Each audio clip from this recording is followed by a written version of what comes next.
This thing rocking. Oh, look at that. We are live. Live on the SideQuest on a beautiful Monday evening. Here with your Olympic updates. All 5 of those hypercolor rings here on the SideQuest Live.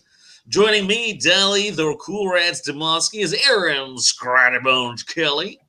I hate this intro. I don't like anything that I'm hearing right now. It's the worst one. The _double_J. JJ Holder. Yeah. Zach, Mr. OK Quest. And Taylor, the Weasel Bliss. What? I don't fucking know. I know it's already over. I can't even do it. Exactly. He was committed.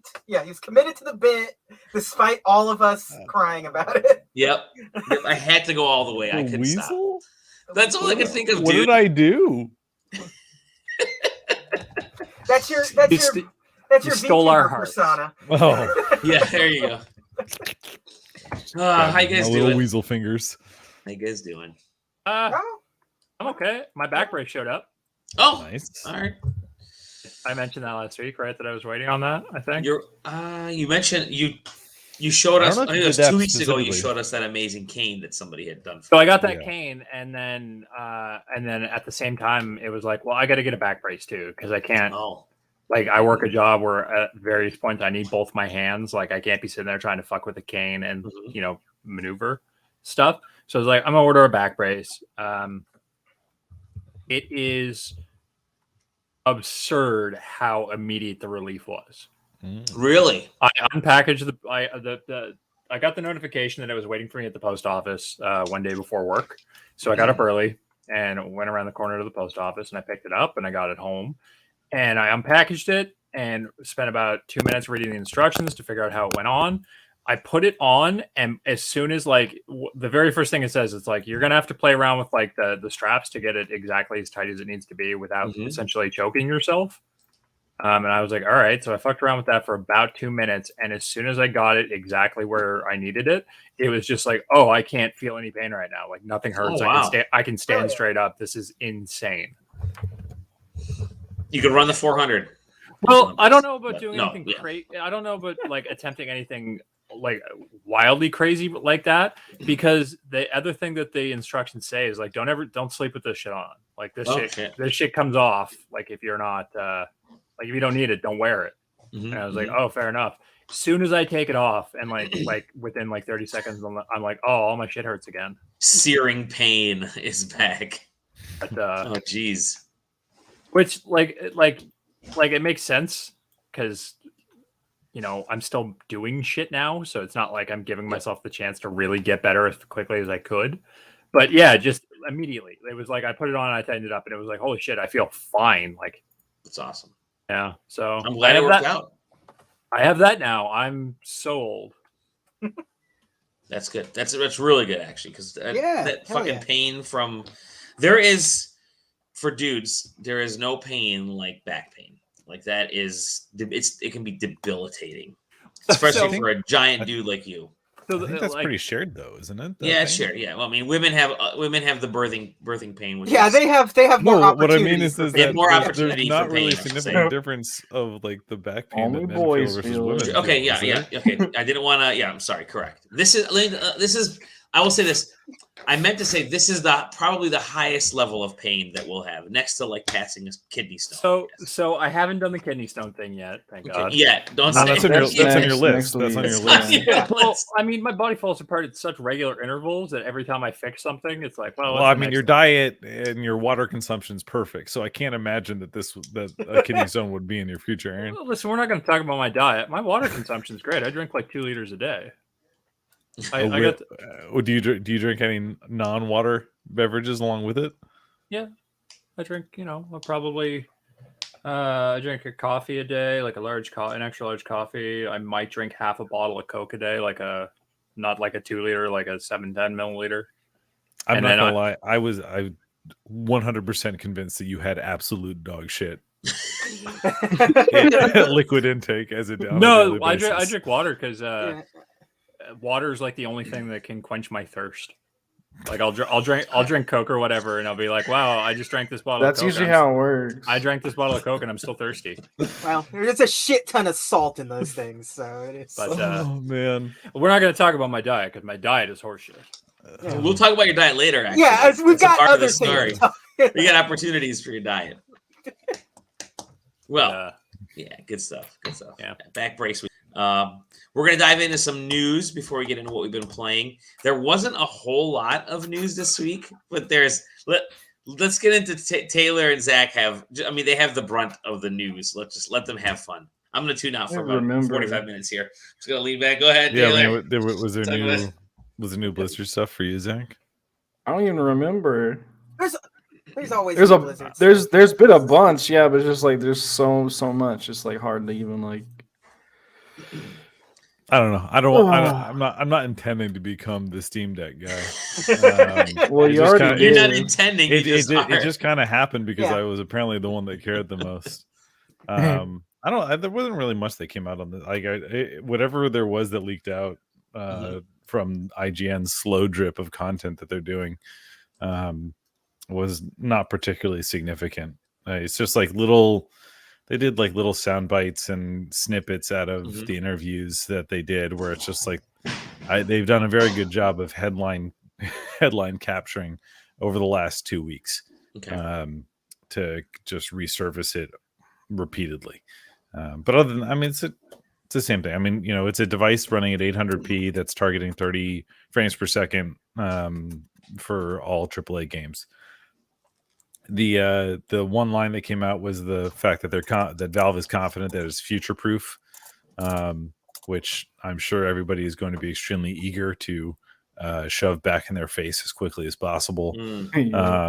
There was the little bit about Gabe Newell talked about Steam machines, and that was my first thing that I said when we did the show after they announced Steam Deck, was the fact that and from my standpoint, every bit of hardware that Steam had or that Valve had released up until this point was like coalescing into the Steam Deck and was basically just learning material for creating the Steam Deck as a device. And that was pretty much like, it was like, yeah, the Steam machines weren't a bad idea. They just weren't as good as the Steam Deck. Steam Deck good. But yeah, I don't know. There wasn't really that much. Okay, so while Taylor was talking, I went and scrolled through the news. Yeah, I did you a solid. You're welcome. There's actually a lot of Blizzard stuff. Yeah, we'll dive into that because it's been a shit show, continual shit show. Yeah. Okay, so I'll just go back to the 28th of last month, which is crazy to say. Yeah. But Kotaku had an inside Blizzard developers infamous Bill Cosby suite thing. They had pictures and text from people saying like, yeah, you're gonna get the chicks for the Cosby suite and we're getting drinks and all that. So it's pretty damning. But can I just jump in here for one quick second? I just want to throw this out there for all our millions of listeners. I've seen a lot of people online talking about how, like, trying to defend the whole Cosby suite thing because of the year this happened. They're like, well, Bill Cosby, the accusations didn't happen until 2014. This story takes place in 2013. No, he was getting accused for like a decade before it was. The accusations went mainstream in 2014 because Hannibal Buress had like a routine, like a comedy routine that brought them up, and that's when they went mainstream. But he was getting like seriously accused for like a decade prior to that. How about this? You don't have a famous comedian make a comedy routine about your terrible behavior unless that shit's out there. Unless it's already out there. Yeah. Right? I mean, like, and I think Buress even said. Like Burris even like prefaces his joke saying like there's a well-known insider thing about, and then he goes into it. So that's why it dropped, because it was huge. Yeah. What's the joke? What's the joke without it? Why do you call it the Cosby suite without it being what it is? Like what's the reference before that? Like it's nothing unless the looks like Cosby sweater. They tried to claim that the carpet in the fucking room looked like the Cosby sweater, and employees were just like, that's stupid. Fuck no, you. shut up. Yeah. Yeah, so the guy who was mentioned in the original legal documents is Blizzard finally confirmed that he didn't leave on good terms. He was let go for misconduct, which is obvious. I'm pretty sure most of these guys were let go for that reason. And then in the pictures, you also have a guy who went to go work at Riot, which is pretty interesting. And the Diablo 4 director is also there. Yeah, and it just kind of just spirals out from there, and eventually it's like you get stuff about. Let me scroll here. Like people digging up like 10-year anniversary DVDs from working there. Is like, oh my gosh, the senior vice president half naked dancing in a cage with a girl, like just shit like that, and then their first female employee. Yeah, it's like we're celebrating our first female employee. She brought so much love and warmth to our studio. And it's like, dude, what? And then eventually it's like, okay, so Blizzard is definitely like fucked. And then you see Activision is fucked, because there's also another story by Vice that came out is an Activision IT worker secretly filmed colleagues in the bathroom. So that's like another thing. And then there's also another thing that IGN broke is like Blizzard men would walk into the breastfeeding room when female coworkers would be in there. And then in some like convention, a Blizzard recruiter asked a hacker if she liked to be she is like, do you like to be penetrated? And it's like his opening line. The worst part about that is, if that happens once, you can maybe get away with being socially inept and making like a semi-relevant joke based on her career. You can maybe use that defense once, but the fact that a bunch of them just kept playing off it like over and over again, like, goddamn, guys, like, come on. The bunch of nerds, dude. Yeah. Yeah, I mean, there's probably gonna be more news tomorrow. There'll be, like, it's just I mean, was it Fran Townsend? Oh yeah, Fran Townsend. She had that tweet that got brought up. Yeah, the whistleblowers. Yeah. The problem with people who whistleblow. Whistleblow is that's good. I like it. So yeah, it's fun. My fun in the sarcastic sense, but I think the worst news that came out this week is the SSD thing with the PlayStation 5. Let's talk about that actually, because I find that cannot believe that this was an actual document. Coming from Sony, man. Go ahead, tell me about it. You have to put your own heatsink on your SSD for your PlayStation 5. Sony releases the official documentation for increasing the storage for the PS5, which is, they have an extra M.2 slot on the device. You can expand the storage. That's great. Except that in order to do it, they do not guarantee. I mean, they don't even have a list of like compatible models of M.2s. They just say some M.2s will work, and you have to have a heatsink on your on your M.2 drive. And I don't know, like, it'll probably work with a heatsink. That's it. Take it apart, put in the M.2, make sure it has a heatsink, and go. I saw Cerny tweet something. He said like, my wife and I both bought these SSDs, and they're like the $1,000 versions of like the WD Blacks or whatever. It's like, cool, yeah. Thanks for showing that one off. Like, that's crazy. I mean, to make it clear, there are many M.2 drives that have heatsinks available commercially. You don't have to like mount your own heatsink on them to make them work or anything like that. But like, the Western Digital Black, for instance, a 1 terabyte without a heatsink is like $199, I think. And then if you put a heatsink on it, it's like 250. So, that's just for 1 terabyte. If you want to go up to 4, it increases, I'm pretty sure exponentially, like really fast. Yeah, it's like the base model is like 200, and then like it's like 500 maybe, and then 1,000. It's like from like 1 terabyte to 2 to 4. Yeah. So you want to spend $1,000 to have more storage. I mean, it's just it was just such easy dunking for Xbox and Microsoft when they're like, "Oh, hey, do you guys want to expand storage? Here's the thing, the plug-in." I mean, like, it's I find it very funny because it's just such a flip-flop from where it was before, where it was like, when Microsoft announced how their expanded storage was, it was like, oh, it looks like an old memory card, old Microsoft memory card, and now everybody's like, oh, I can plug in my SSD. That's pretty cool. I was reading tweets that's like, people are saying like you have to take off both of the face plates, so both sides have to come off for you to flip it on its side to get into it. Oh, really? So yeah, and then people who got one said like, yeah, it wasn't as easy as you said it was. So Jesus it's gonna be interesting to see what happens when more people go out to get these things, because you could potentially like mess up your console. We're basically at the point now where not only are consoles essentially just PC, like incredibly limited PCs, but now we're at the point where people are going to be doing with consoles what they already do with PCs, which is after they set them up, they're just not going to put the fucking case back together and just let the shit sit open, right? Like that's where we're at with these things. I think we vastly overestimate the amount of people that are even going to do this in the first place. It's just not gonna. It's just not gonna happen.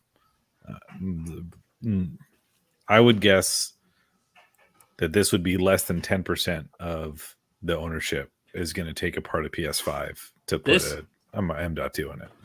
This seems to me like one of those things that's going to have like pop-up businesses around it. Like oh, I dropped my iPhone. Let me look on Google and find the nearest guy who can replace the glass for me. Oh, I want to keep my games installed. Let me find the nearest guy who knows how to install one of these fucking drives. Yeah, back in the day when you used to like take your like PlayStation into an old game store to get like a mod chip installed in it. Oh yeah, so you can play import games or whatever. It's gonna be like the Vita where they charge you like 10 times the amount for the card. Like the external SD a little. You kids want 1.3 terabytes. I don't know. I mean, I don't know. Come on down to the T-Mobile store. We got them in the back.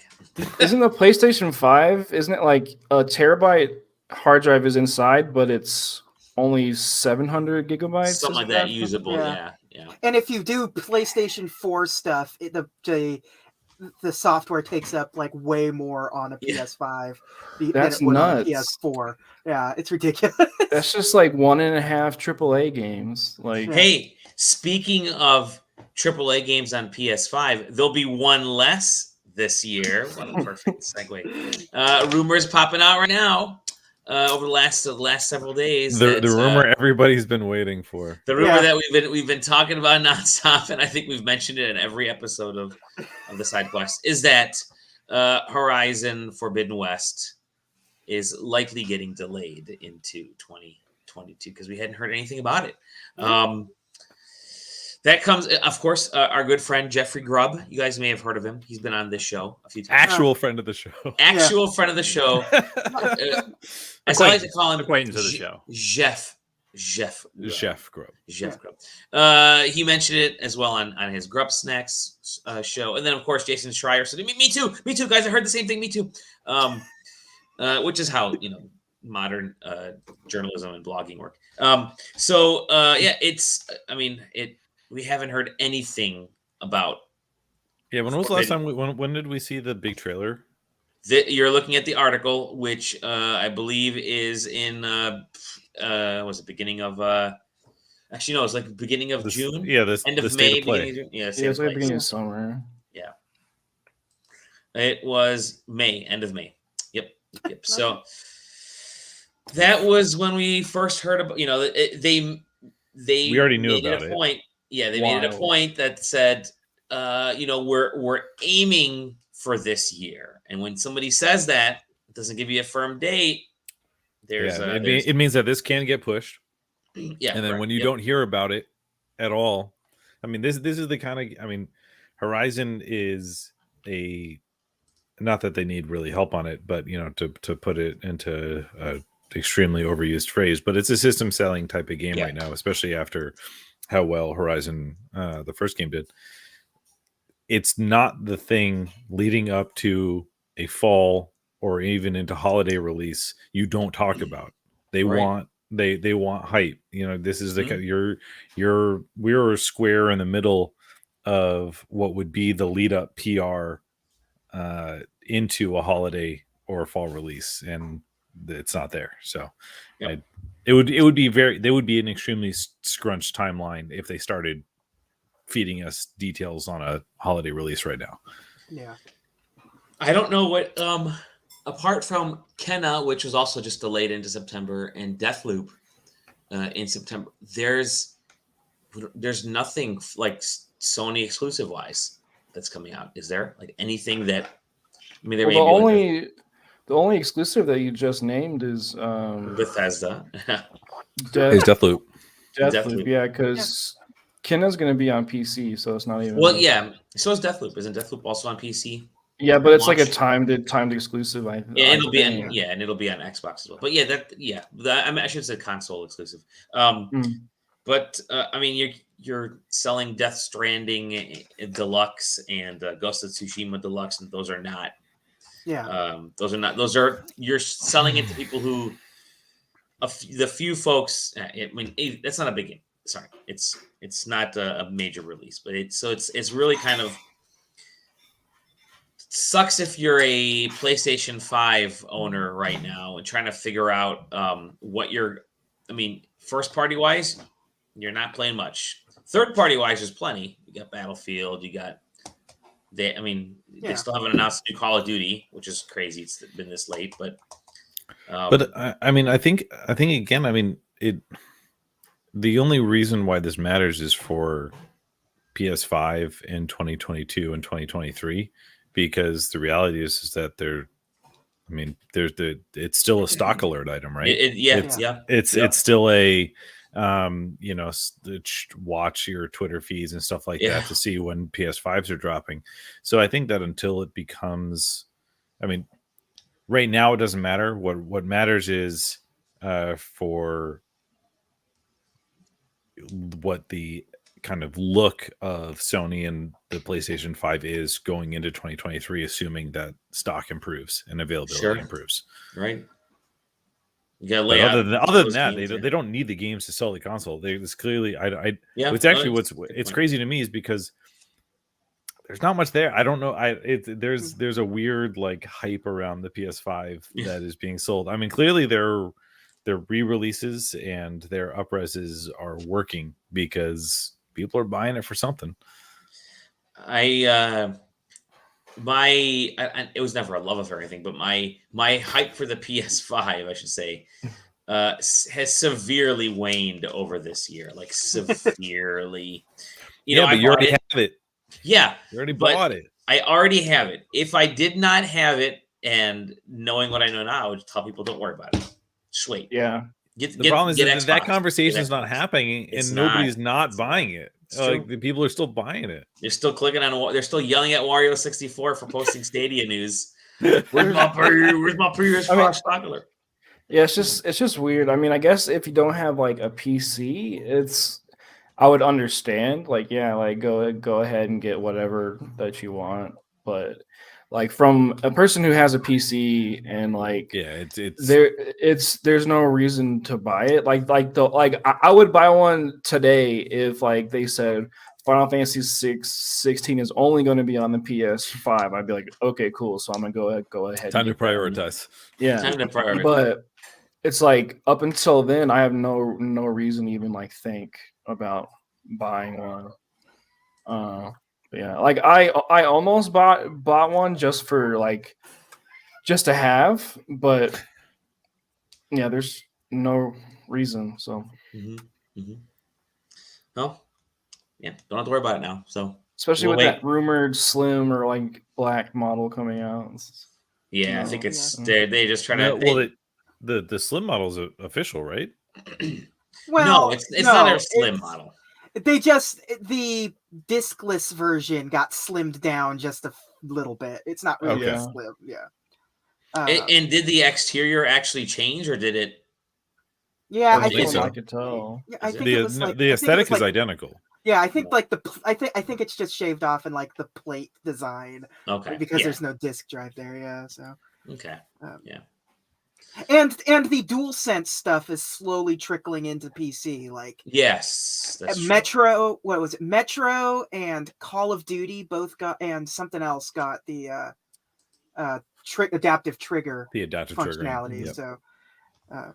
So far less reasons to get a PlayStation 5, because that's the coolest part about the PlayStation 5 is the controller. Yeah. Yep. Picked up that snazzy red one. I like that. One game that's going to be supposedly released or announced this month is 2K's new IP, which, for all intents and purposes, that Marvel game. During their kind of investor relations call today, they talked about, we got like 60 plus projects in the pipeline over the next couple years here. We're going to be announcing a game later this month in a new franchise for us. Which everyone, it's got to be that Marvel game, the Marvel XCOM-ish thing. But that's that could be coming it's supposed to be coming within the next within this fiscal year. So we'll see what what that ends up happening. And then they also delayed a couple. They said they've delayed a couple unannounced games out of this season into next year, which. They're not brand new games. Yeah, they're unannounced. Not brand new games, so I'm guessing they're probably, Bully Remake and something else. Who knows? Sponsored by Ritz. Yeah. I mean it's Marvel XCOM. Maybe this month. Was there been any the Marvel XCOM, was that a leak or was that details coming from 2K or? It was a leak initially, I think, right back in yes, it was right before E3. Yeah. Oh, okay. Yeah, it was a leak that everyone unanimously agreed upon all at once. Yeah, it's true. Yeah. Got it. Other than that, I don't really have. I mean, there's been like little bits of news here and there, but I like that the Final Fantasy Pixel remasters are getting like completely review bombed all over the place because they're not on consoles and platforms. Yeah.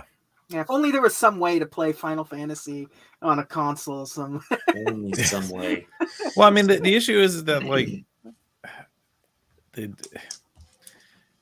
they're not. It's not easy to do on the things that people have now. That's the problem. Well, nobody has a PlayStation 5, so we don't need to worry about that. What I'm saying is that like, you want to go play Final Fantasy 1 through 6. What do? And you can't say emulator. You can't say emulator. I'd say if you have an Android phone, that is an easy. I'm going to go online. I mean, literally, I would probably hop on. I mean, right now, iOS. it's the iOS or the Android versions, which are widely considered to be dog doo doo, especially graphically.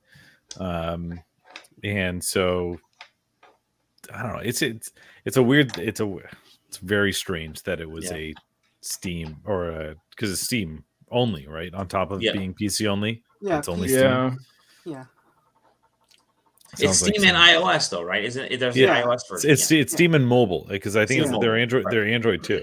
That's mobile. Yeah. I don't know. Sounds like Steam was preparing for the Steam Deck a little bit ahead of time. Yeah. They're cornering the console market. That's it. Forget it. Nintendo dead. Yeah. Metroid dead. Yeah.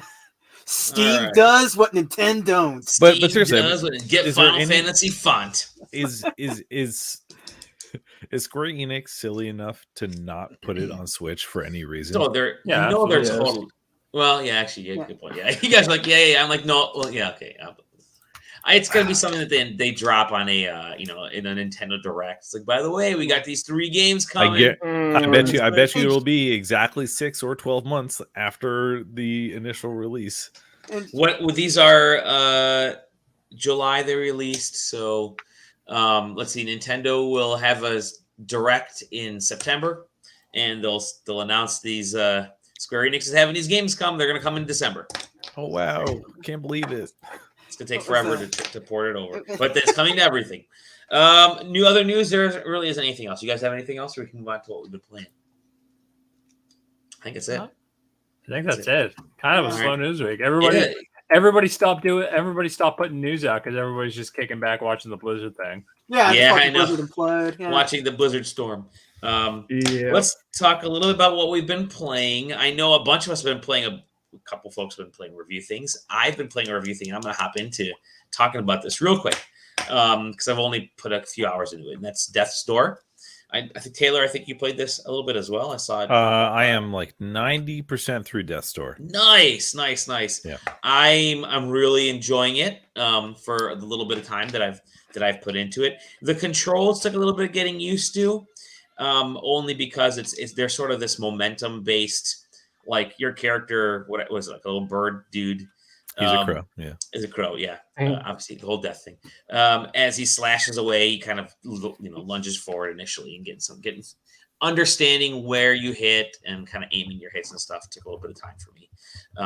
I'm used to these types of games being your character being sort of stationary in one spot and like Zelda, just kind of swinging a sword. Okay. Around. So you're talking about the fact that, like, every time you swing, there's propulsion. There's propulsion and momentum, propulsion. Exactly. Yeah. So a lot of the game has that kind of built in. Anyways, you play a little bird, you play a little crow that works for a company that's harvesting souls, and you get sent out to harvest a giant soul. It's going to be very important. Do it right. And then shit goes haywire. Things kind of take off from there. But there's definitely the Zelda-ish. They keep calling it a Zelda-ish feel, but it's really a mix of a bunch of different things. I think it's got some Hades built into it. It's got some other stuff built into it. I like the visual style. I think it's kind of cool. I actually do like the sort of nostalgic boss battles because they really are like. It just reminds me of playing a lot of the classic 16-bit overhead RPGs and action RPGs and stuff. So I'm digging that. But yeah, only a couple hours. What do you think, Taylor? It's good. It's a how do I describe this? It feels in some ways a paint by the numbers game, where it utilizes like, hey, these are all the things that make games good. Yep. Let us figure out how we put them into it. Yeah. And then they did that for a lot of the gameplay elements, which makes a game that plays well. But it's really survived by the aesthetic of it, and kind of the world building that it does, which is, in my opinion, the most interesting part of the game.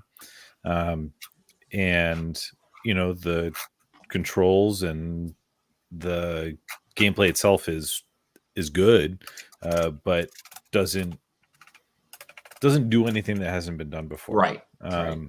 And the aesthetic in the world is just enough to keep you going through the rest of it. That's my opinion. I mean, it's like I still enjoyed it a lot. The only reason why I haven't beat it already is because of my great GPU incident of last week. The great GPU incident of 2021. Otherwise, I probably would have been telling you about the last boss or whatever. Actually, a bunch of the bosses are good. Some of them are kind of bad, in my opinion. But yeah, I mean, it has some pacing missteps here and there, but it's just, it's good. I liked it. I don't regret it. I bought it. I like that you said paint by numbers. I mean, I got a review code for this, so that's why for Xbox. I think I was trying to pass it off to all you guys, and you're like, you got it for PC. It's definitely paint by numbers, and it's playing it, exactly what you're getting. It's like, okay, yep, I've played this game before in a bunch of different ways. But there was never a point where I was like, oh wow, can't believe that happened. But, exactly. I feel like the longer I play games, the more that I'm waiting for those moments. Because that's what creates a memorable game for me at this point. And so that's why everything about it was like, little stuff about like how you can cut a sign in half, and then you try and read the sign. It like literally pops up the text with only half of the text available because you cut the sign in half. So it's like little things like that. It's like, oh, that's a memorable moment in this game. And that's it. So, it's got some fun dialogue and stuff like that. And yeah, I mean, I would probably recommend it. It's good, but it won't be your favorite game of the year, probably. Yep. Completely agree. And that's really new stuff. That's the only new thing I'm playing. I've been chipping away at Pokemon Unite, and doing getting your dailies in. Getting my dailies in. Oh shit, I missed it from yesterday. That's right. No, I can start. Did you buy the Battle Pass, Dally? I sure did on your recommendation. I bought the Battle Pass. I definitely did not recommend you. How do you? No, I didn't buy the Battle Pass. I didn't buy the Battle Pass. I bought the point multiplier thing. Oh, okay, yeah. Which I had the in-game. Those come from tickets that you automatically earn the game. I want to make that clear. No microtransactions here. Yep. I mean, I want to know. It's been a week. How you doing with Ninetales? Ninetales. You know what? I've been getting a little better with Ninetales. I've backed off on it being a shitty Pokemon, and I'm going to say it's a decent Pokemon. I do like that they've really kind of made these true to the Pokemon flavor. Like the what's the crab one? The slowest shit crab one that turns into a big giant cube with claws that kind of rolls around. It's super slow, but it has like a ton of health, and it's kind of a powerhouse, but it just moves like garbage. I know what you're talking about. I just don't know. Yeah, Crackle. I don't know what it's called. Crabman. Ninetales is good. Ninetales is surprisingly a little bit too slow for me. And I don't like its moveset in the game because I'm much more of a melee style attacker. And definitely angle towards attacking in this game. Again, this is gonna get me into MOBAs just because I'm understanding the mechanics of it, not necessarily the gameplay, but like, okay, now I know what a MOBA kind of is. So I think that's true. I'm ready to go into, put the big boy pants on or whatever, and really try put the big person pants on and try. Dally's going to become a big Smite. He's going to be a Smite player in 2021. Yep, Smite. We'll see Dally at the International in 3 years. Yeah, there you go. Be like, it was all. I just want to thank Pokemon Unite, Nintendo for letting me start off with the fire rabbit. But yeah, it's fine. You're gonna be like you're gonna be in a Macedonian kit, just ready to go. There you go. Yep, red. I think surprisingly, I mean, I get the feeling that in 2 years this game could be something. I'm not saying in 2 years. It really could be kind of interesting. I think Nintendo used the Switch as sort of a soft launch for this to kind of gauge to see how people are going to play it. They're moving on to mobile, where it's going to be huge, and it's not going to be huge in the US. It'll be huge in Asia. Like Pokemon Unite on mobile. I mean, I'm already guessing that the Wild Rift and those other games are just massive overseas, and I think Pokemon's going to fit right into that. But 2 years, I really think this needs to come out to PC to make it last longer. And I think if it does. I don't think they care, and B, it won't. No, I don't see unfortunately. If you bring it to PC, you have to allow mouse control. Yeah, and if you do that, people who play on PC would just completely shit on people who play with their controller. Yeah. So you would have to be like controller only on PC. Like which you can't do. It's not. I would take it if they unlock the frame rate. Yeah, but they would. Yeah, it's not like it's the Pokemon trading card game where it being PC. Everyone's got the same advantage. It's just a matter of Yeah. But I think in a couple of years, after enough substantial updates, it could be kind of interesting, kind of really interesting. But it's those things take time because they don't happen overnight. It's fine. It's a perfect MOBA for kids, especially to get into and to try this out. You know what? Valve should be thanking Nintendo not only for the Switch, but also for this Pokemon MOBA, because people are getting into the International on their Steam Decks later on. Thank you, everybody. On to JJ. JJ, what have you been playing? I can either talk about it, or if you give me a few minutes, I can just go through like a walkthrough of like one of the levels of Arcsmith. I can talk about Arcsmith a little bit now. Finally, let's do that. Give me a few minutes. I'm going to turn the microphone off, get the headset and that stuff off. Okay, go to the next person. We'll go to the next person. Yeah. All right, sounds good. How about we go to Aaron? I have been playing RimWorld.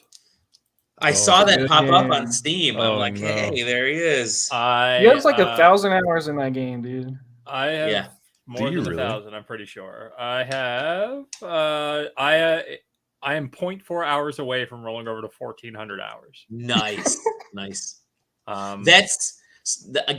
That's maybe about half of what Ryan Gann has on Smash Brothers Ultimate on the Switch. So yeah. I got back from the bar. I was drunk. Yeah, good man. And I was looking at. I just formatted my computer. Like I did a full cleanse the other week, so I haven't had anything installed really. Ooh, so I sat down on my computer and I was like, I'm very drunk. I need something to play RimWorld. Click, click, click, and then it popped up, and now I'm back in that shit. So I've been playing that pretty constantly. Nice. So did you buy the DLC? I think I own the previous DLC and don't use it. Yeah, the newest one is actually really cool because it adds like cults and societies and religions and stuff. So like it's something that modders have had a problem with that game, like to add like this like magic and stuff like that, and they actually added something that modders can't do to the game. So it's definitely worth it over the other one because the other one's just kind of like whatever. Yeah, the previous DLC was called Royalty, and it just added more like bullshit basically. And this one is called Ideology. And I kind of want to really get it because it looks neat.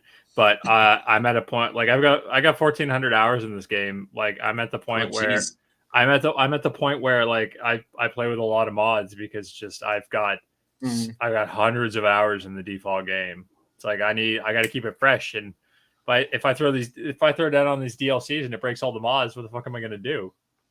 I think that most of the mods are DLC compatible. It's only the new updates, the major updates that break mods. Every single time. Yeah, every time. Yeah, I know. Like 1.3 dropped and everybody was like, all right, well, we have to play for 4 days without mods. Yeah, and the worst part is, so I haven't... The last time I stopped playing this game, I think 1.1 had just come out, maybe. And... unless you manually unsubscribe from mods you get from the Steam Workshop, the next time you install the game, it's like, oh shit, you're subscribed to all this stuff. We're gonna download it for you right now, and then all at once, baby. And then I go into the mod section of like the launch menu for the game, and it's like none of this shit works with 1.3.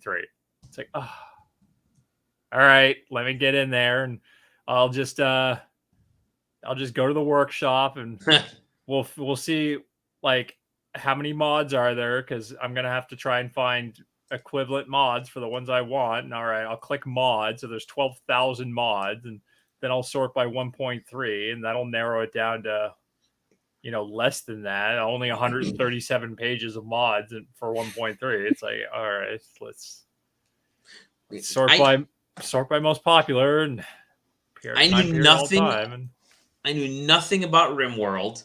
And in fact, when you started talking about it, I thought, oh, is he reading like an 80s novel series? That's what RimWorld sounds like. Welcome to RimWorld, by someone, I don't know, some stupid, whatever. If RimWorld were a novel, that would be the genre, probably. It probably would be. Yep. And you talked about it like a couple years ago, I think it was.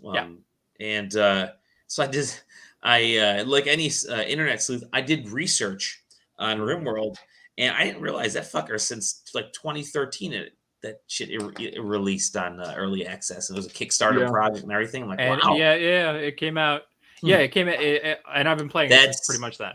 Discworld, oh, come on, RimWorld, Discworld, there, it's like. Stop. Just same thing. Same thing. They're both not. Yeah. So consider that I've been playing this game since like early access before it was on Steam. Okay. And that happened 5 years before it came on Steam, and I have 1,400 hours in it on Steam. That's insane. Yeah. That's awesome. That's awesome. That's some Final Fantasy 14 level hours. That's Final Fantasy. It's one of those. It is one of those kind of games where it's just there is no amount of being done with it, really. Yeah, and if you do get to that point, it's like, oh, I can, I just find a new mod. And continue. There was one mod run I did where I had this like colony of like cultists, and I was using like a HP Lovecraft Cthulhu like theme mod pack. So I was like sacrificing people to like power batteries to summon demons and stuff. Like it's crazy the amount of things that you can do and like customize your game towards. I love games that lean into mods. Yeah.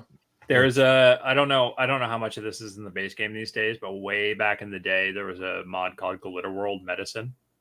And it basically, aside from it making a bunch of different like items, it also included and paired with a surgery mod, which essentially broke any given unit in the game down into like, oh, they've got 2 arms and they've got 2 legs and they've got 2 eyes. And, you know, it's pretty standard. And then it's like, oh, now they got ears. Oh, now you can get at their lungs. Now you can get at their heart. Now you can get at their kidneys. Like, and so there was a point where I was playing on a difficulty that basically invited constant attacks, that as my dudes were getting shot and losing organs, I was capturing enemies and harvesting parts out of them to put into my dudes to put them back out in the fight. It's like, holy fuck, like this is some shit right here. Like I'm Ship of Theseusing my fucking dudes. But the mods of Theseus. But yeah, no. So I've been playing that. That, and that's kind of it. That's kind of it. All right. Well, let's switch back over to JJ. I'm gonna add to the stream right now what JJ's been looking at, and whoa, what is going on there in that beautiful choppy? Yeah, it's not going to be great. Can you hear me? Okay. Oh yeah, we can hear you. Okay. It's not going to be great because. Yeah, live from this big scary man. Yeah. This is Arcsmith. This is streaming, so it is going to look like shit, but you're gonna get the gist of it. You are a engineer on a space. Yes, this is VR. This is on Quest 2. Oh. So you are the better Quest. This sucks. Forget the one on our show. We have a better one. Yeah. I can't see where I'm in my room, so I know I'm going to be punching walls. So we're going to hear somebody cry really quickly. Yeah. You are an engineer, so you get your list. You're making stuff for a war, basically, that's in space. So I'm just going to start with you got your little dead space little things here. We're going to build a terrarium. And it tells you what you need. Okay, so it says the terrariums receive light. So that's, so you got your terrarium here. You got this little arm that you can shove stuff into, so you can just kind of have it be there. And it tells you this is the light emitter for the terrarium, and this is just the terrarium. So you're going to need this light emitter to go into the terrarium. So, and in order to do that, you need to power it, obviously. So you got requisitions. These are the things that you're going to need. So a radiator is going to pull out heat, because when you add power generators, you're adding heat to things. And when you're doing discharge will lower the amount of energy going to something. And these scaffolds are blank. So we're going to add a radiator and a power generator. Got some scaffolds.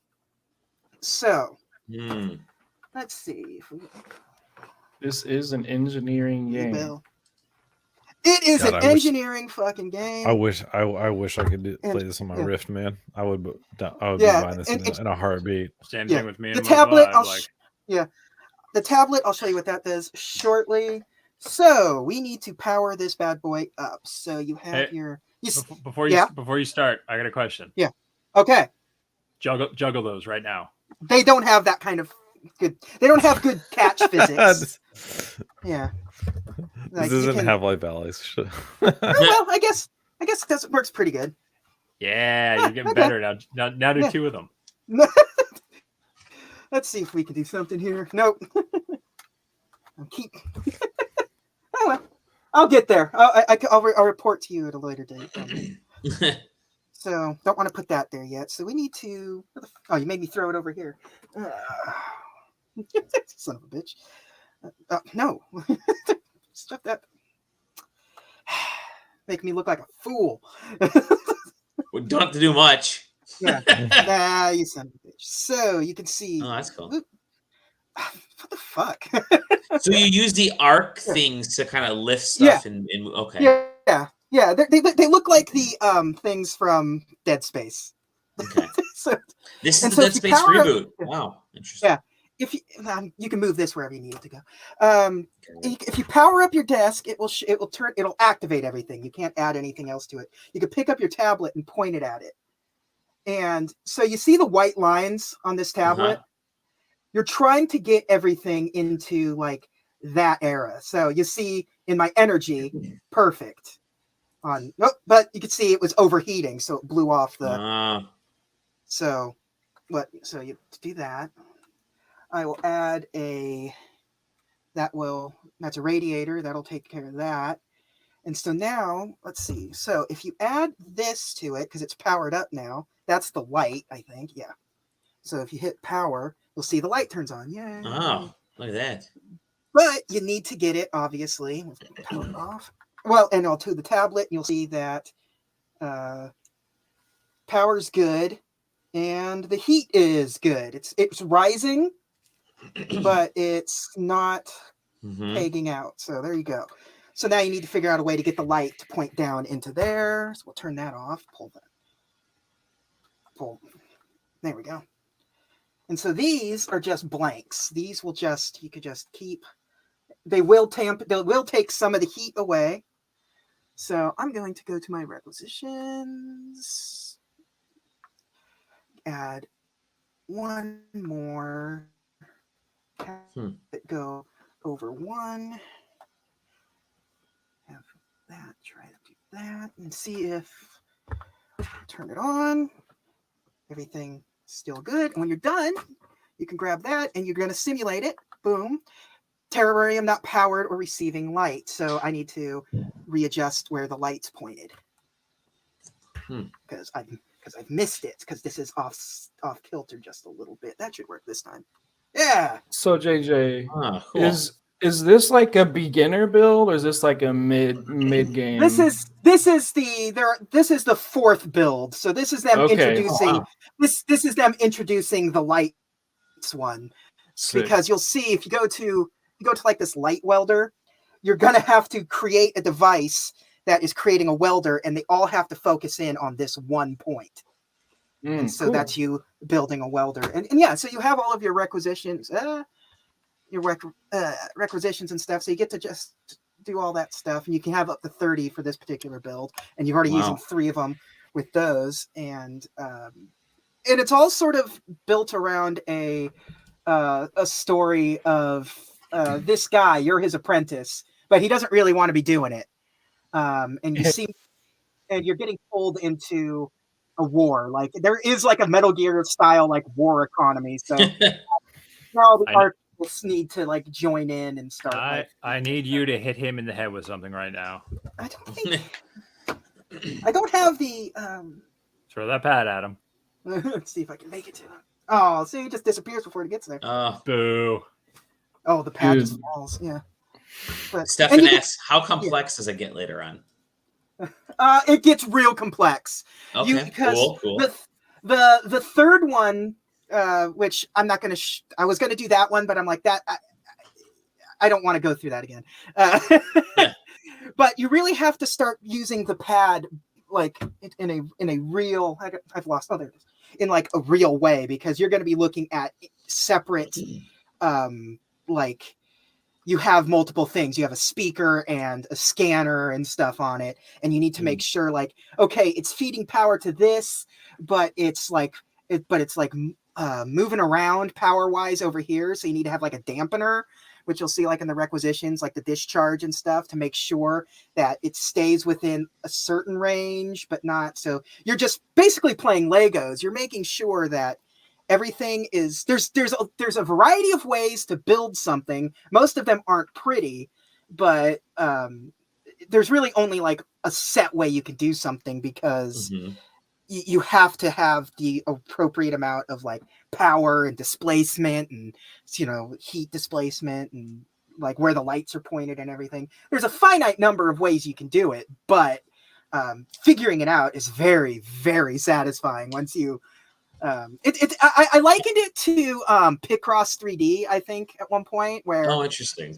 You've played this kind of game before.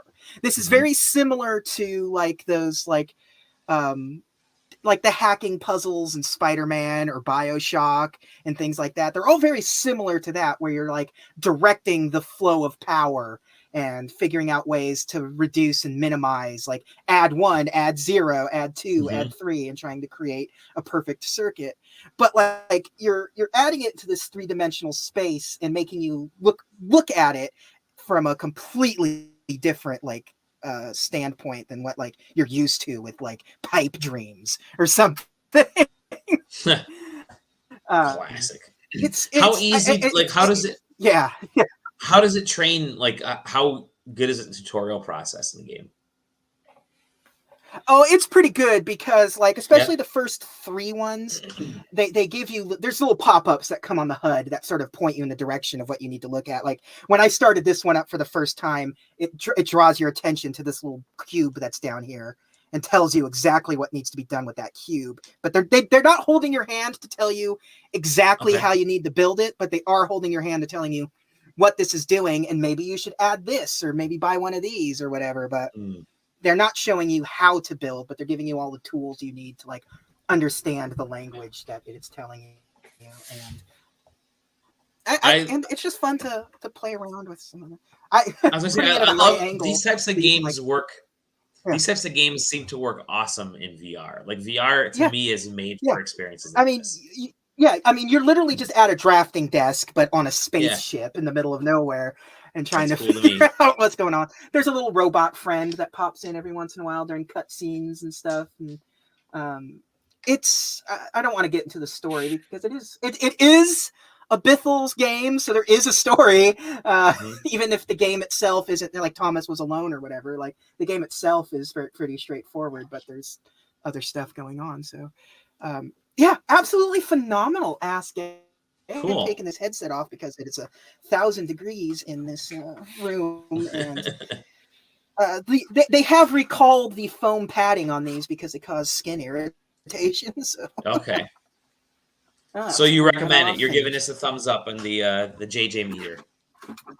Oh, absolutely! This game rules. Probably one of the sweaty. If you own a Quest 2, if you have the ability to play this is absolutely a must play. It is.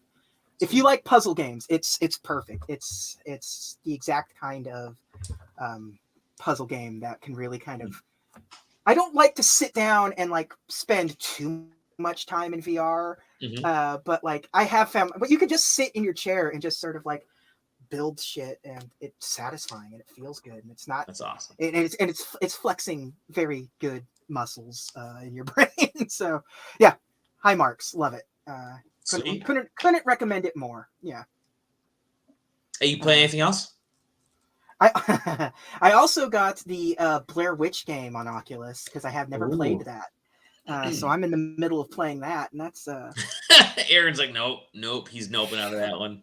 No. Is it because you don't like the Blair Witch game, or you just don't want to play a horror game in VR?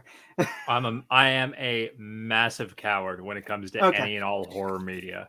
I can't read horror books. Like I read House of Leaves and freaked the fuck out and had nightmares for like 4 months. I can't watch the movies. I went to see, when I was like a young teen, I went to see the first Resident Evil movie in theaters, and like 20 minutes in, I was like, I'm the fuck out of here. I'm hanging out in the arcade. And inherently not. Resident Evil, the first movie, an inherently not scary movie. Right. No. Right. I don't know if it was 20 minutes in. I got to the scene where they're in the house and Buddy gets cut up by the lasers, and I was like, no, I'm out. Laser hallway. Yeah, I was like, I saw that, and I was like, I'm fucking out of here. Yeah. Is it gore, or is it just the? No, I'm fine with gore. Like it's literally just like the tense horrorness that I can't deal with it. I watched a streamer like while I was at work play through Soma, I think, the other day. And like my coworkers at work were like, "You look really pale, man. Are you okay?" And it's like, "No, fucking man, I'm trying to watch this horror game because the story's cool, but like I can't deal with that fucking lurky thing." Yeah, was it you're watching Gura play horror? No, I was watching Ina. But don't worry about it, Taylor. They're just streamers we're talking about. We're not gonna. Taylor's turning sour over there. He's gonna block. No, I'm just like, I can't handle horror, and I know exactly why. It's because my dad absolutely fucked me up for horror when I was like 4 years old and tried to make me watch it. That'll do it. Yeah. Sick. Yeah, that ruined me. Yeah. So that's a good VR game. I'm enjoying that so far. Okay. I mean, it's the Blair Witch game's not the greatest game in the world, but it is what it is. It's good in VR. Does it have jump scares? Oh, absolutely! It's the fucking Blair Witch Project. I'm fucking never gonna play that shit. Then, like, what? You do have a dog companion, and you can like walk up to him and actually pet him and do all stuff. Oh yeah, it's like, isn't the main character like a vet that needs like a companion dog or something, right? Yeah, It has. They kind of keep the secret until later in the game, where it's like you're struggling with PTSD, so you have your companion dog. Wow, another horror game that revolves around PTSD. That's crazy. It even tells you that like at the very beginning that it's like, thanks, you're just getting this out of the way, huh? But also the Blair Witch universe involves like time loops now and like stuff as like, it should. What used to just like they've had to explain away why it was always nighttime towards the end of the original Blair Witch Project, and so like the most recent movie and this game all have it's time loops. It actually is a haunted forest. It's not just a bunch of people lost in the woods. See, I've gone out of my way. I've gone out of my way to avoid that spoiler because I've heard there's like something that like ruins the series, and now I'm just kind of mad because like I really like the first film a lot. The first film's so good; it's one of my favorites. Yeah. Now it's just like, oh, this sucks. Yeah. I was gonna say the second movie, but technically the third movie. Nobody cares about Book of Shadows. No, the second movie introduces like you get stuck in a time loop and there is an actual witch, and they do show the witch in that movie. Like they ruined the whole fucking thing in that movie. And they show why technology doesn't work. They fly a drone up and it just like stops working. Yeah, it's ridiculous. Wow. They ruined it. So it was great when it was just like, well, maybe it is like a crazy person in the woods, or they're just lost in the woods and losing their minds. Now it's just, oh, there actually was a witch hunting them. Okay, neat. It ruins all that. And I played the Xbox version of Flight Simulator. Nice. That's I'll be jumping in that one too soon. Yeah. Is it good? Yeah, it's great. You have to, if you want to have the full Flight Simulator experience, it is definitely a bandwidth hog because it's doing the whole, streaming all of the high definition assets for the internet. And it keeps like telling you like, hey, you gotta make sure that you're. Hey, slow your plane down. We're trying to load the map ahead of you, and your it's not that great. Yeah.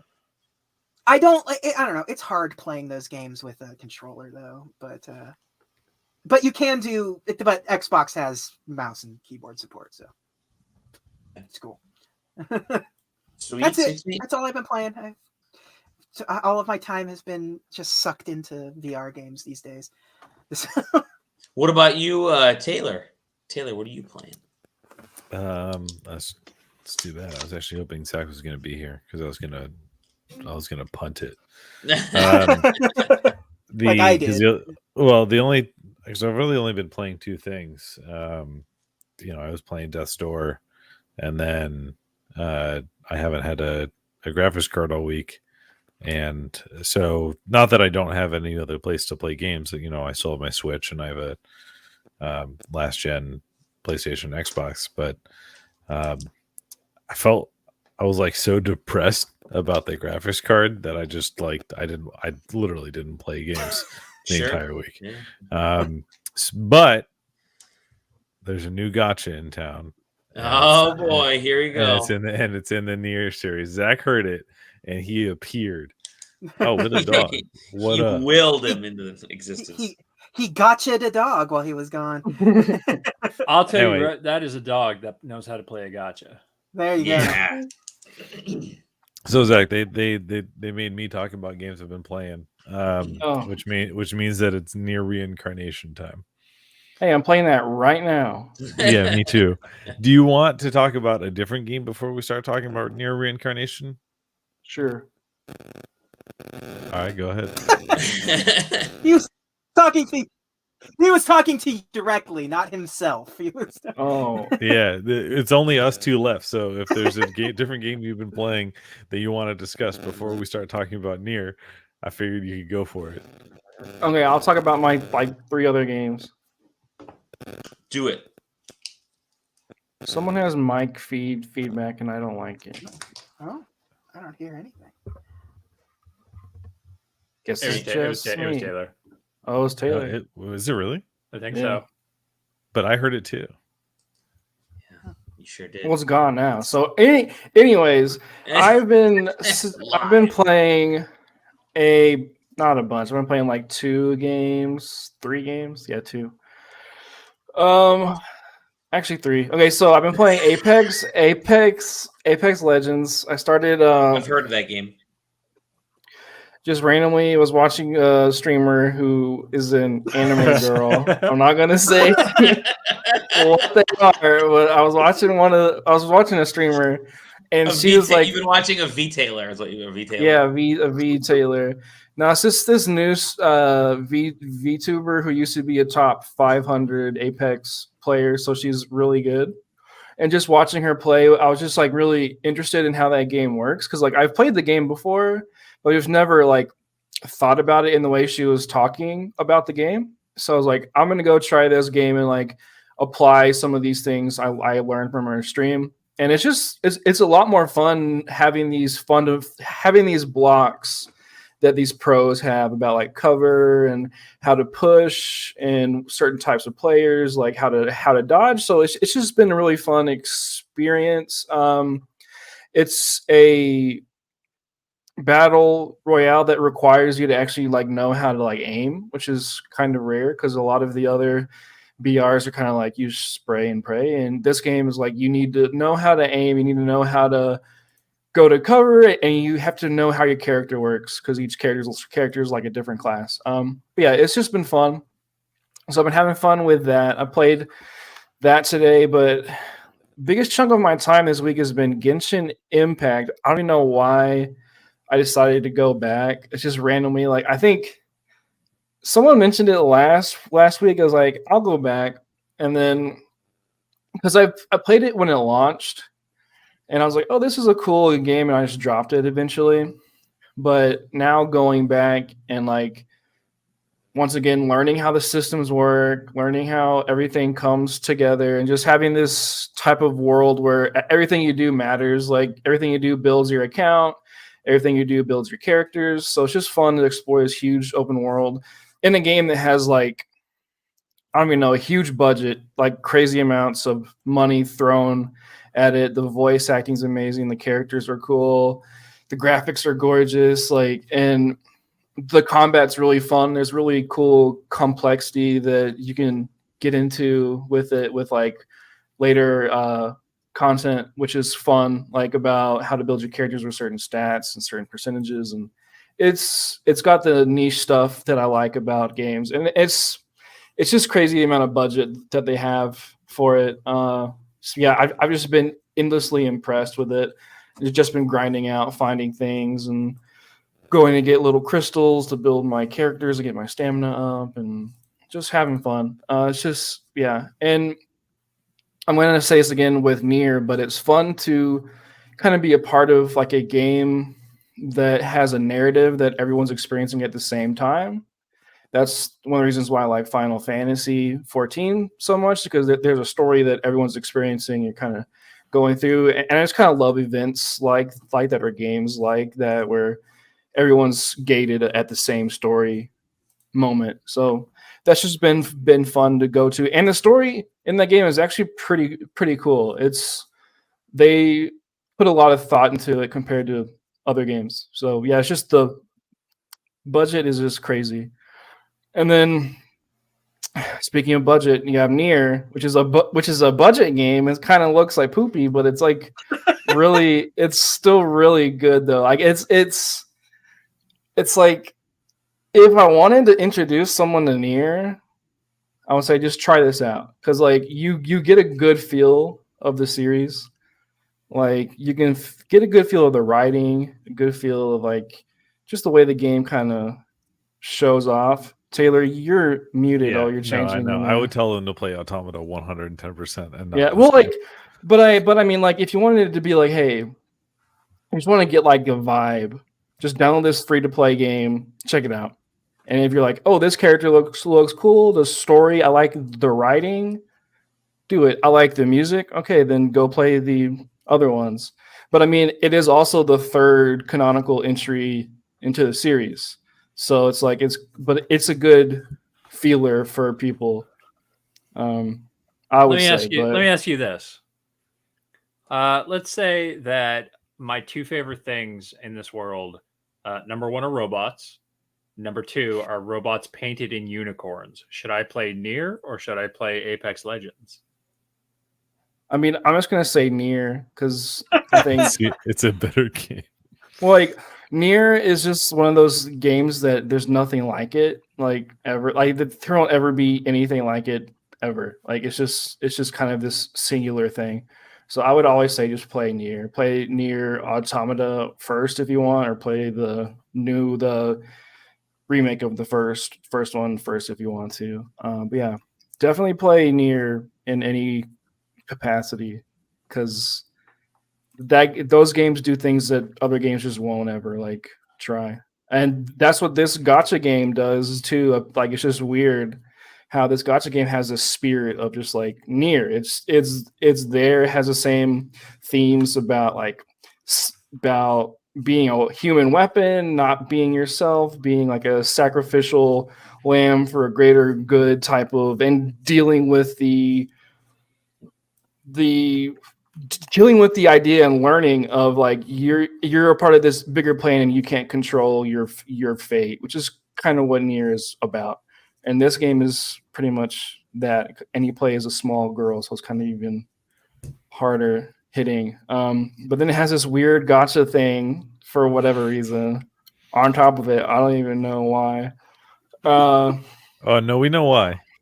Money. Yeah.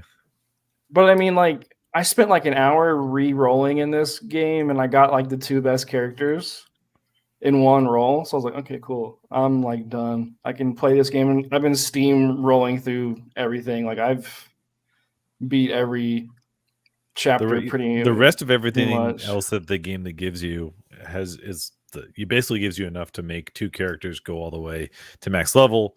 Lets you do. It's also a weapon-based game, but it also lets you bump up two weapons to max level. So it's like if you get two max rarity characters, it's like, hey, you're set for life. Thank you for playing. Yeah, it's pretty casual. So you can just pick it up, play it for the story. There's 9 chapters out right now. It's a continuation. Like they're going to keep updating and adding it, and I'm really curious to see what Yoko Taro and his team does with this kind of evolving narrative for a mobile game. Like it's something new. And having a Yoko Taro narrative in a mobile game is just so weird.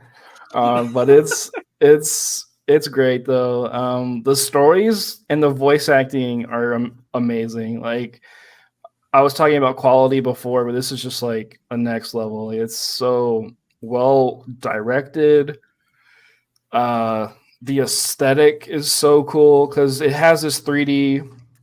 So like basically the base part of the game is you're a little girl walking through towers and kind of experiencing these stories inside of weapons. And in the Nier series, all these weapons are kind of like living souls and they have stories. So this is like you're going through the lives of these people who have had these weapons and now. So you get to see like one of them, you're a samurai lady who's like a living weapon, and she's being used by this shogun to assassinate a prince. And you just kind of each time you get to a story point, you have to experience a story, and then you fight a boss.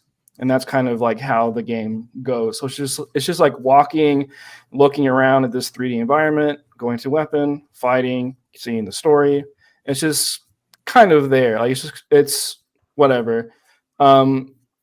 But the only reason you keep pushing through is you want to see the stories, because they're like really well written and they're really fun to look at, because they're like 2D, kind of like marionette almost, kind of like Japanese era, like hand painted. It's like hand painted paper cutout.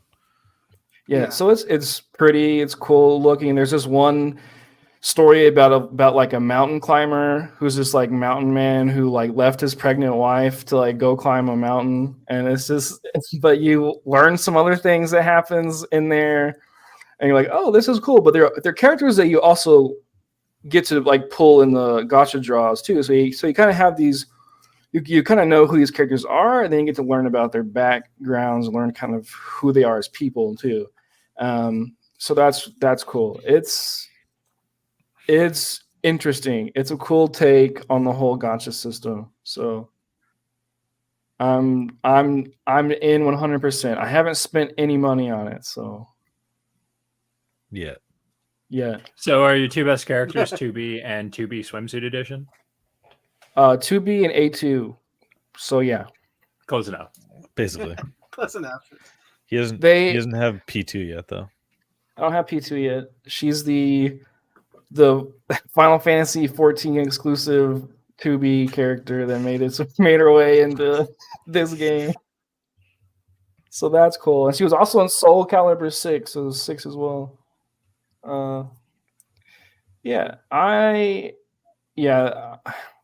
It's so cool just to have Yoko Taro just have this thing, be like, hey, here's a budget for like two years, try and tell a story. If you make money, we'll give you more. Like, it's just kind of like, it's just cool to see what he does, because that man isn't afraid to be weird. There's even achievements in this game that's like, don't read the tutorial to chapter 4 and beat it. So like, if you read the tutorial, you lose out on gems to use to like pulling a character. But it's just got that weird jank that his games have. Or like, you can immediately, like, right when you get control of a character, you can start to roll for characters.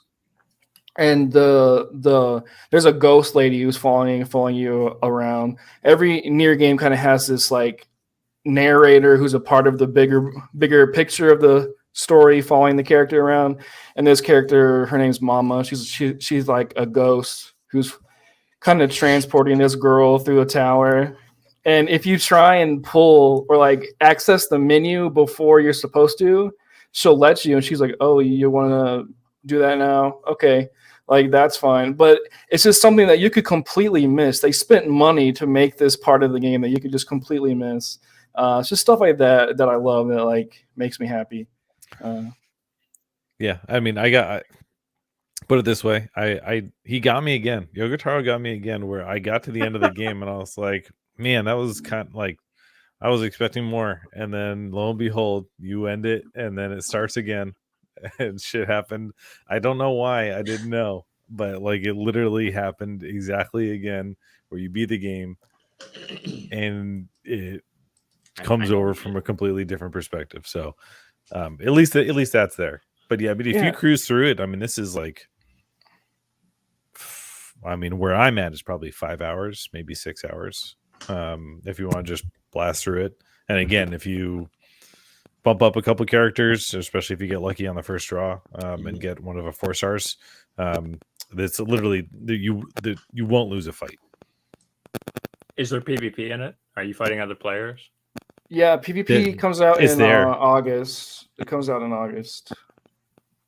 So eventually. So it's not Taylor, it's not me, it's not Aaron. There's one other person who's not muted. Oh yeah? Is it me? Try muting yourself, see what happens. Let's do it. Yeah. It was him the whole time. All right. Vindicated. Vindicated, Taylor. You have my Absolutely. deepest and most sincere apologies, Taylor. Now get this VTuber out of my name, Dolly, immediately. Hey, dude. I have no idea. I got nothing in here that could. It's the same room as always. Yeah, there's a certain it's just mind blowing to me because Taylor was talking about these experiences with games that you like as you get older, you want to experience things in games that just kind of make you go like, oh, I never thought I'd experience that before. I had that moment with this game. Like it's like, oh, this mobile gacha game is making me feel something like really intensely. And it's just like a rare like thing. And Yoko Taro, that's what he's known for. He's known for creating these story moments that just make you go like, I'm questioning life's existence, like what's going on. And the fact that it's a fucking gacha game is making you go like, wait, like hold on, like, and it's cool. And Taro's even aware of that too, which makes it even more fun because he's going to be playing with that idea of it. Because he even like there's even mentions in the game like, oh, they mention that you're in a game at some point too. Yes, they do. So it's just like there's something here. He's gonna go wild. They're gonna run out of budget, and he's gonna run it into the ground. It's gonna be great, and I'm here. Like it helps that it's already been out in Japan for a year. Has it been that long? Okay. Yeah. And so there's a little bit of extra content here to bulk it up compared to what that market started with, because I'm pretty sure that they translated everything that they've released. Not just what they started with. Yeah, we're completely caught up with Japan. So now it'll just be easy for them to do. Okay. I'm sure. There's even like branching paths that this game brings up too. I'm just curious how they're gonna do that. Like they give you choices. It's like, hey, like you have to choose. Do you want to this or do you want to? I was like, oh, okay, I don't. Like, so how are you gonna split people up? How are you gonna like? I don't know. Yeah, it's really cool. Try it out if you don't. It's know free. What Nier is. It's free. That's why I said like if you want to know what Nier is, want to hear the music, want to see the writing style. His writing style is very unique. There's a way that he writes is very. I don't want to say bland because it's like it's very natural and like just like normal, but then he has these like flares of like words that repeat that are like really interesting and intentional that I just love the way he just has these simple sentences that are like, oh, like that's gorgeous. So yeah, it's definitely something to check out if you're like, what's that near thing I hear people bring up? And what's that near thing that Zach always talks about? Yep. Okay. Cool. Good stuff. Near reincarnation. Hey, guess what? Guys? It's time for snack questing. It's a snack. Let's talk about it. Did you really grab that off when I held that up, or did you just find that on the internet? I found it on the internet. I'm not that good. Yeah, I was gonna say that would have been impressive. I mean, yeah, totally did it. Hey, guess what? We got snacks this week, and Aaron's gonna lead us into the magical world of Canadian snacks. I said that I work in a store that sells a bunch of weird shit, and so I went up there and paid with my own money for some of that weird shit. So I've got this. This is a white peach Fanta from Japan. Ooh. That my store sells. That's where my VTubers are from. They're from Japan. And I have nori seaweed flavored Lay's chips from Thailand. Wow. That actually sounds dope. So let's try these, babe. Oh, the ASMR sounds good. So good. Fuck, that was really tough to open. I'm gonna eat one of these, and I bet it's gonna taste probably similar to. It smells not okay. I'll try that one. It smells like salt and vinegar chips. Okay.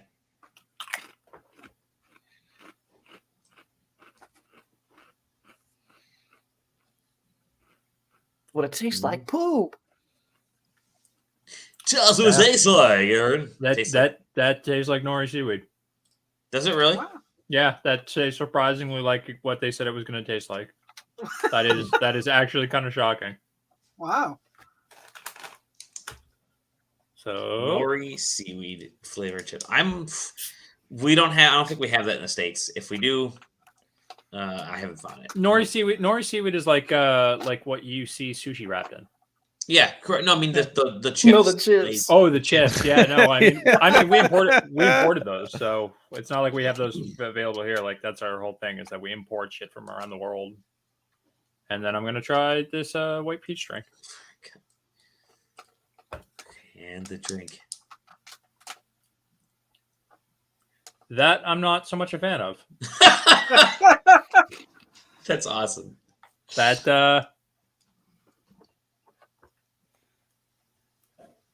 No. Well, I'll tell you Wait something. a minute. Yeah. That expired May of 2020. Maybe that's why. So I've that had might be one older- reason why. Nah, I don't think that's. It's Um, aged. It's yummy. It's aged. I guess the problem with that is like, so they claim it's white peach flavored.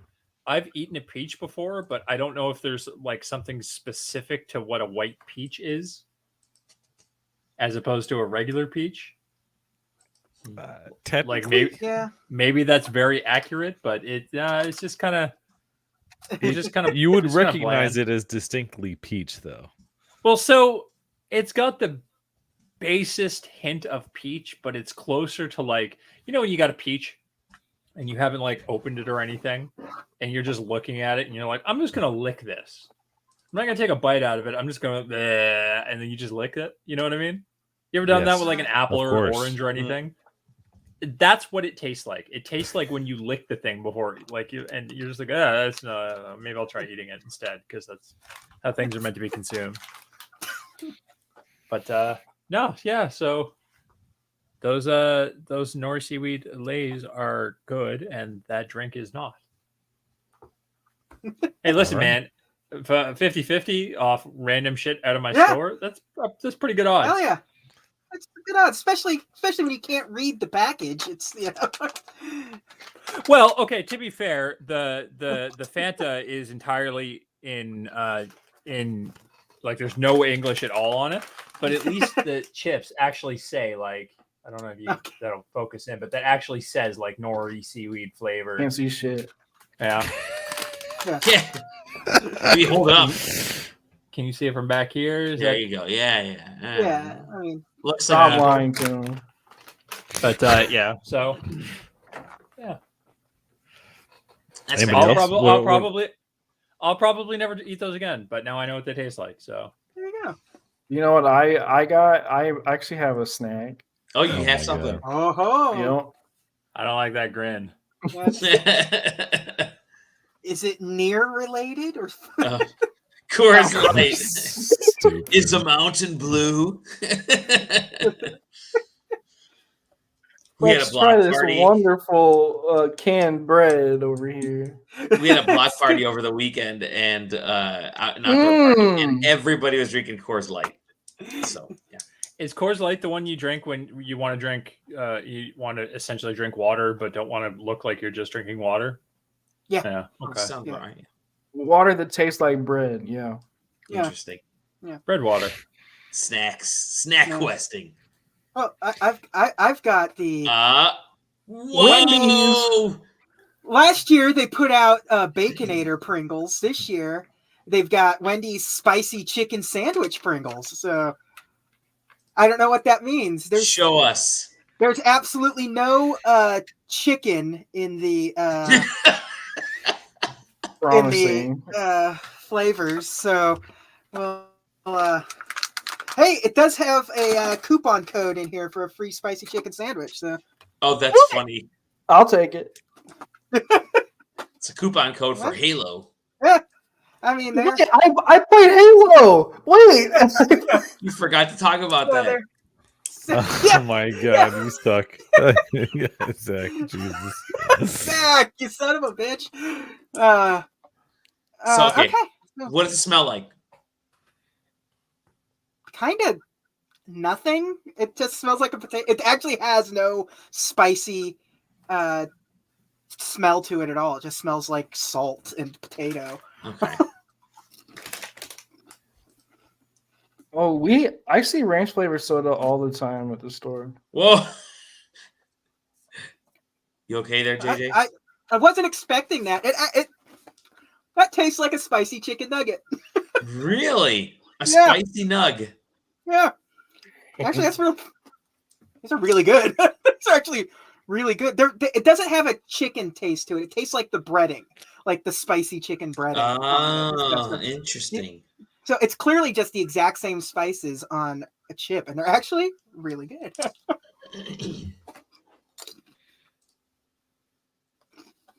Got a kick to them, I'll give them that. But if you've had a spicy chicken sandwich before, it actually tastes a lot like a spicy chicken sandwich from there. So the Wendy's spicy chicken, that's amazing. So it's Pringles makes Wendy's spicy chicken chips. Wow. Yep, limited time only, whatever that means. But match made in heaven. And you get a free sandwich with it. So there we go. There was Pringles I saw at the Dollar Tree or the Dollar General. It was like a Dollar General exclusive that was like Mountain Dew flavored. Oh, hell yeah. Really? Curious. Yeah. I'm going to go to the Dollar General around the corner. I'm going to grab something. I do not have a Dollar General around here, so I don't get to enjoy that. And you know what? And then I'll eat it live on the air the next time, maybe later this week or something, when we can get Zach to remember to talk about Halo. Halo, the one SEO friendly game we had on this episode. You can totally goofed. It's all good. It's all good. Forgot, dude. It's 10:42. We've been on the air for 1.31 hours. No, wait, that's 9 minutes. 1.5 hours. 1.31, 1 hour and 31 minutes. Yeah. Nice. Whatever. Hey, snack questing. Snack questing. It's a snack. Let's talk about it. This is literally we're just ripping off the McElroys at this point. Like, oh, did they do a snack questing thing? They do Munch Squad where they. Oh shit. So way to go. Damn it. Someone has suggested snack questing like a long time. I don't know if it was Tom or someone like years ago. Someone suggested probably Tom. To be fair, Tom had his own show, right? For food. Yeah. Tom had a food show. To be fair, it's just them reading the press releases from like Taco Bell. Oh, that's true. Yeah, we're actually trying food on the air. Yeah, we're actually trying. Yeah. I'm definitely let's pack this sucker up. Taylor's losing his mind. VTuber over there, Taylor. V Taylor is losing his mind. I have to go to V-Bed. So K-Sun's back. She started streaming for a couple of hours the other day. How do you feel about that, Taylor? Follow us for all your hot scoops on VTubers. He's muted. Honestly, can't handle it anymore. Hey guys, the best thing about VTubers, the best thing about them is is fun, and when you're watching them live, it's not toxic and it's just pure-hearted. Yeah. That's what I like.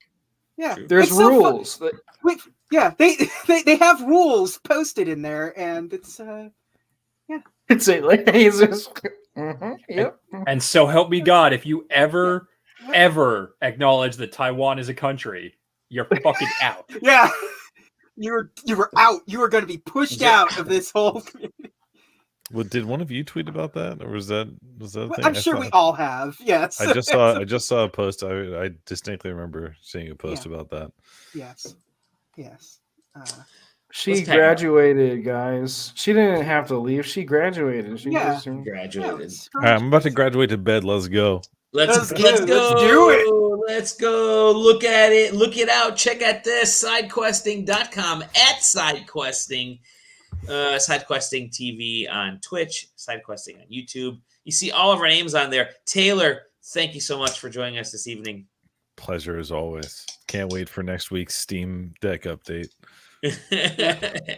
Aaron, thank you for taste testing these wonderful foods for us. Oh, don't worry, I've got more shit in my store, so sweet. I'll be able to get a few weeks out of this bit. Hell yeah! JJ, thanks for showing us VR before you ate food. Otherwise, it would have been a nasty experience. I don't get sick from VR. I'm perfectly fine. 3D doesn't. I think some of our viewers did, but that's right. But I'm back on my normal schedule. So not only can we do the weekday shows, Disney Compendium comes back next week. Yes, score, sweet. There's been a lot of Disney things popping too. So, and Zach, thank you as usual for bringing Coors to. Being Coors Light to a high-end bourbon party. It's very appreciated. Welcome. And thanks for and thank you for bringing the dog for a couple of seconds. Yes, yes. Definitely. One of my 4 dogs I just grabbed. That's awesome. Just a random pup walks by. I love it. I love it. When you put in the chat BRB dog, I thought you meant like be back in a second, dog. Be right. Okay, be right back. Got to get my dog. So that's awesome. One of my dogs was like growling, which means she wants to like go. So I was like, okay, I have to let her out. And then the other one wanted to go to his room, go to his cage. So I had to put him in his cage. And then that one was in the hallway. So I scooped her up on the way back. And was like, okay, she can just be in here. It was a. Holy shit, did you guys know that there's a VTuber maker game on Steam? There's tons of them. Oh, okay, I didn't know that. Yes, I'm aware. It looks like we might have to play this. And, hold on. Are you actually talking about a game, or are you talking about like VTube Studio or something? The application that lets you create a VTuber avatar. With a couple of clicks, I can just activate that. No, I'm not yeah, I have it installed. For a second, I have it installed. For a second, Aaron was excited because he wanted to make sure that he didn't miss a VTuber video game. Wait. Because there's that horror game that just came out, right? The Hololive horror game. No, not even that one. The one that's just like one of those games that's made like by like one single person. Oh God. Sure. All of them. Taylor may not be here for another 30 seconds of it's over. Taylor's about to throw up. With that, we'll see you on the next episode of the SideQuest VTuber Special Edition. Thank you, everybody. We'll see you on the next episode. Hey guys, did you know if you could click the little 3 dots here in StreamYard, it says Edit Audio Avatar, you can set a VTuber image as here. Oh hell yeah. Where the fuck do you see 3 dots?